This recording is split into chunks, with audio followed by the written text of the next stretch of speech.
Students, अच्छा आज का जो हमारा टॉपिक है, हम जो वीडियो लेक्चर रिकॉर्ड करने जा रहे हैं, that is about scan f function. Scan f function क्या होता है उसको हम डिस्कस करते हैं। तो अ, मैं यहाँ पे आपके साथ मल्टीपल लाइन कमेंट्स लिखता हूँ। Today's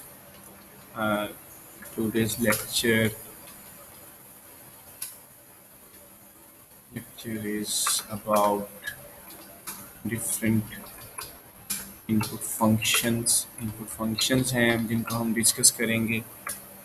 number 1 we have scan f function है।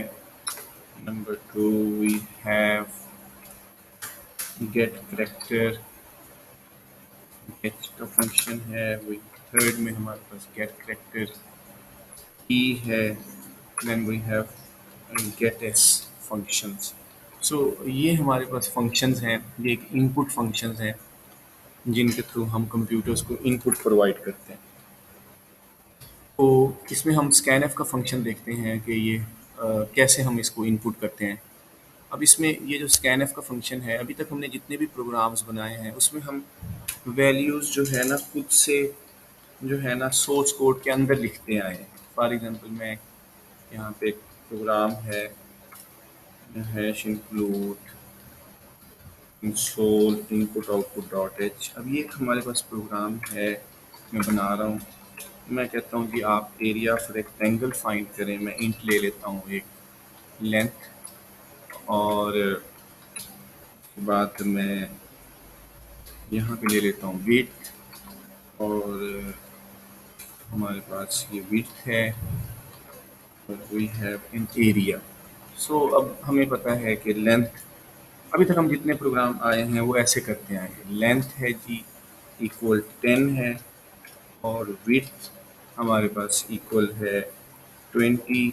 Area is equal to length multiply by width. अब हमने प्रोग्रामिंग के अंदर सोर्स कोड के अंदर ही इनपुट दिया है। कंप्यूटर हमें जस्ट एक आउटपुट शो करेगा, हमसे इनपुट टाइम ऑफ एग्जीक्यूशन पे नहीं मांगेगा।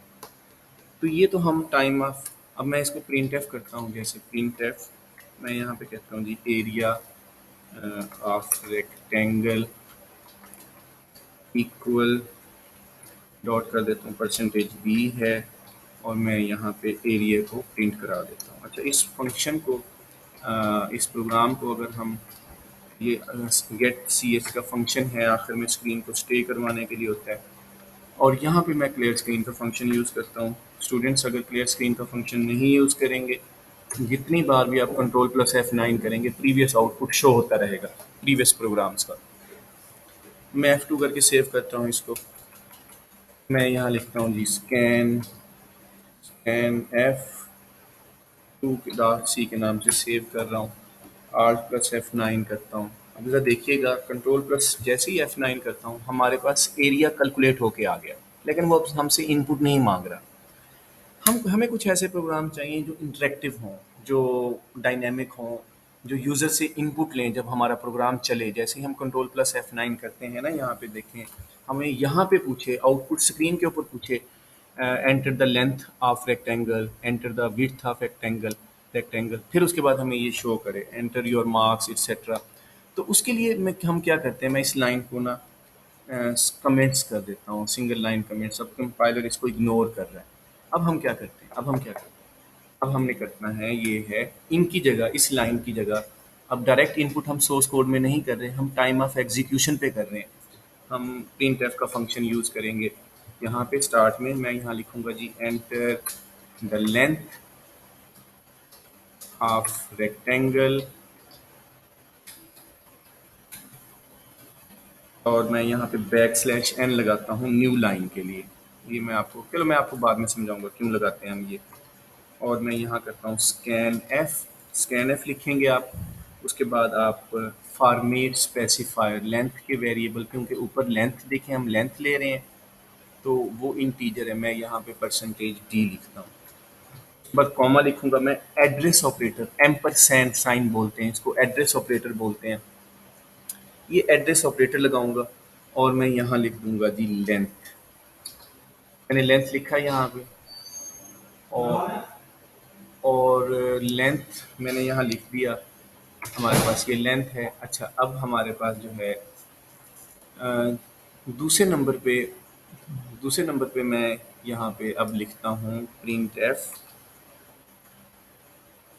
Enter the width of rectangle. मैं यही लिखता हूँ एंटर द विड्थ, और मैं यहाँ करता हूँ स्कैन एफ। यहाँ पे मैंने लिखा परसेंटेज डी और कॉमा लगाया, एड्रेस ऑपरेटर लगाया, यहाँ पे मैं विड्थ लिख देता हूँ। अब यहाँ पे देखें आप, मैंने ये दो इनपुट कर लिए। अच्छा, अब हम इस प्रोग्राम को अगर चलाते हैं, बाकी लॉजिक सेम होगी, जो सेम है आपने यहाँ फार्मूला लिखना है, यहाँ हमारे पास फार्मूला आएगा, और आखिर में हम यहाँ पे इसको डिस्प्ले करेंगे वेरिएबल को, आउटपुट वेरिएबल को डिस्प्ले आउटपुट वेरिएबल, हमने इसको डिस्प्ले करना। अब इस प्रोग्राम को हम चला के देखते हैं प्रीवियस में और इसमें क्या फ़र्क है। 2 एरर्स हैं, किस लिए एरर्स हैं, कहाँ पे एरर्स हैं, वो हम देख लेते हैं अभी। यहाँ पे एरर दे रहा है वो कह रहा है scan F address of length के स्पेलिंग देखें सही हैं या नहीं है। टी एच, हाँ, ऊपर लेंथ में लिखा हुआ है जी टी एच है, और यहाँ पे एच टी लिखा हुआ है। मैंने ये देखो ना, ये चीज़ होती है, ये हमें कंपाइलर बता रहा है। मैं दोबारा से आर्ट प्लस F9 करता हूँ। अब 1 एरर है, वो कहाँ पे है जी? वो कह रहा है अनडिफाइंड सिंबल विड्थ। विड्थ की स्पेलिंग भी हमारे पास यहाँ पे टी एच है, और मैं यहाँ पे एच टी लिख दिया है। स्पेलिंग मैंने गलत लिखे हैं, क्योंकि वो वेरिएबल तो डिक्लेयर है ही नहीं जो मैंने लिखे हैं।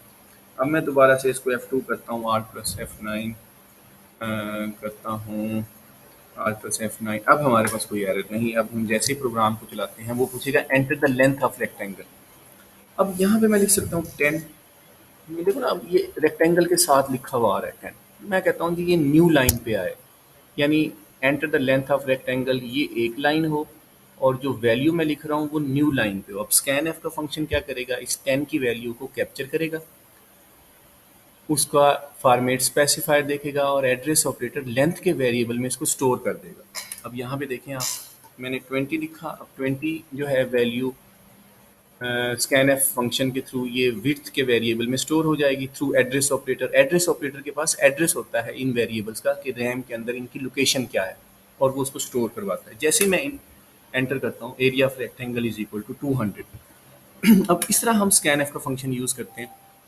अच्छा, अगर मैं चाहता हूँ कि ये न्यू लाइन के ऊपर हो, मैं यहाँ पे \n लगा देता हूँ, और यहाँ पे भी \n लगा देता हूँ, ताकि हमारे पास रिजल्ट्स न्यू लाइन पे आए। और यहाँ पे अब हम करके देखते हैं art plus F9 control plus F9। अब हमारे पास 10 है, यहाँ पे हमारे पास 20 है। जैसे एंटर करते हैं एरिया ऑफ रेक्टेंगल इक्वल 200। तो अब ये हमारे पास लाइव हम टाइम ऑफ एग्जीक्यूशन के ऊपर इनपुट भी कर रहे हैं, और हमें रिजल्ट भी शो हो रहा है।